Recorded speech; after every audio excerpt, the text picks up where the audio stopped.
Our own Jen Rogers recently spoke with Chirlane McCray, the First Lady of New York City, and Jen joins us now for more on this conversation. Jen. Hey there, Miles. So as we've been reporting, communities of color have faced disproportionate rates of COVID-19 in terms of mortality and hospitalizations. And now as we have vaccines being rolled out, people are starting to think about life on the other side of COVID. And the First Lady of New York, Chirlane McCray, really is trying to draw attention to another area where there are inequities, and that is mental health. We started by talking about some of the disparities in the space.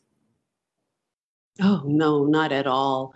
I used to talk about the fact that we were in a crisis long ago. Before the pandemic, we were in crisis. We had so many more young people experiencing depression and anxiety.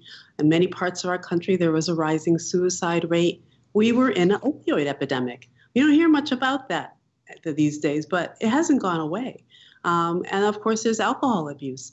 Substance use disorders are probably on the rise. I don't know if people are actually paying attention to that, but the fact that people are isolated and not able to access their support groups is really difficult for folks. So no, mental health has never gotten the attention that it deserves.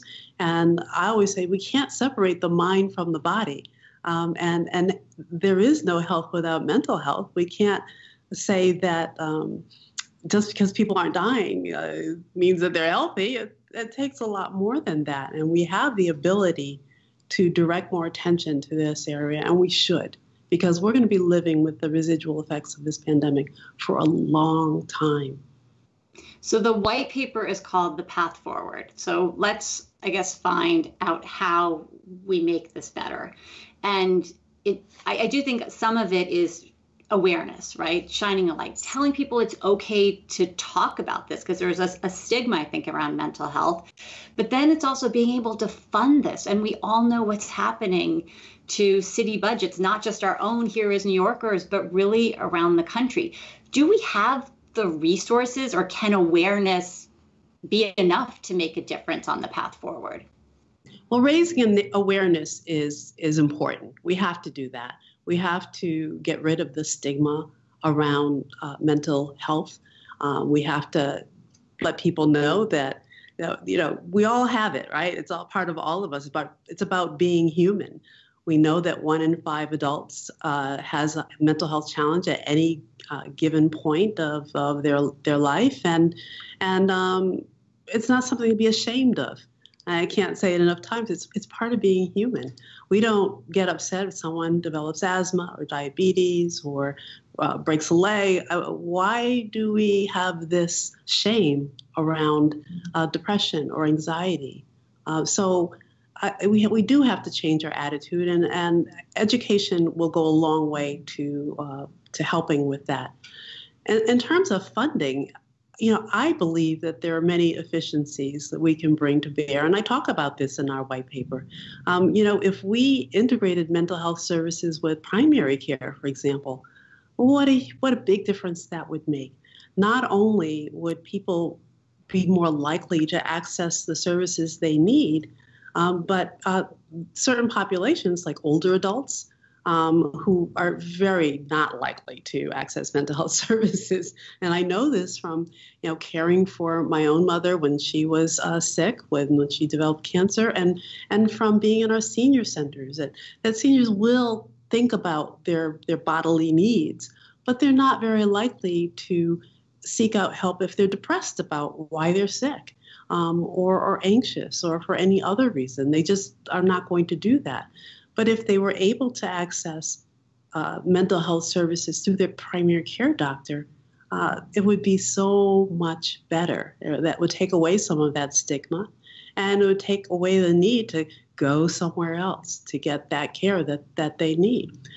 What do you think the role of technology is? Because I think especially for children, and we were talking about this before the pandemic, seeing rise in depression and anxiety, with social media. Here we've basically all been, isolating, but we've had our devices. Is it helping, or is it a cause of mental health issues? How do you see it factoring in? Well, technology is a tool, and I think we always have to remember that. Any tool can be used up to someone's benefit or their detriment. And with our young people, it has been somewhat helpful with remote learning, and certainly for our older adults with teletherapy, telemedicine. I am grateful that we have technology during this pandemic, because I think we would all be suffering even more than if we, were without it. So it can be a benefit, but there are also ways that it is not helpful, especially with young children. Young children need other children and other adults in their life to grow, to develop socially, to develop emotionally, and so we can't be overly reliant on it. There are many apps which are useful, but we need more. We have to integrate technology into our lives in a way where there's more balance. And I think the federal government actually can do more to make sure that this happens in the right way, in the appropriate way, so that we aren't overly reliant, that there are standards of care that are enforced, and also I have to throw this out, to make sure people have access to the technology. Right now in New York City, which we can think of as the communications capital of the world, we have more than 500,000 New Yorkers who don't even have broadband. Now, in this day and age, that's like not having electricity or water.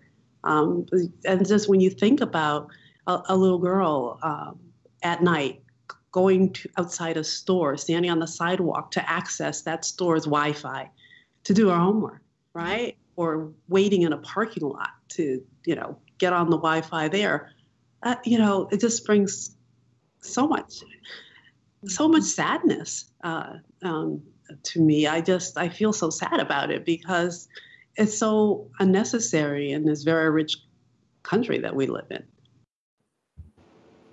So ending on a sad note there, but overall, she's pretty optimistic about the future as we get through the rollouts of the vaccines. She's going to continue to focus on mental health and some of the disparities we see. And Miles, she sees a role for businesses as well. I mean, she wants the city government and the federal government to get involved here, but thinks businesses need to change the way they deal with this issue as well.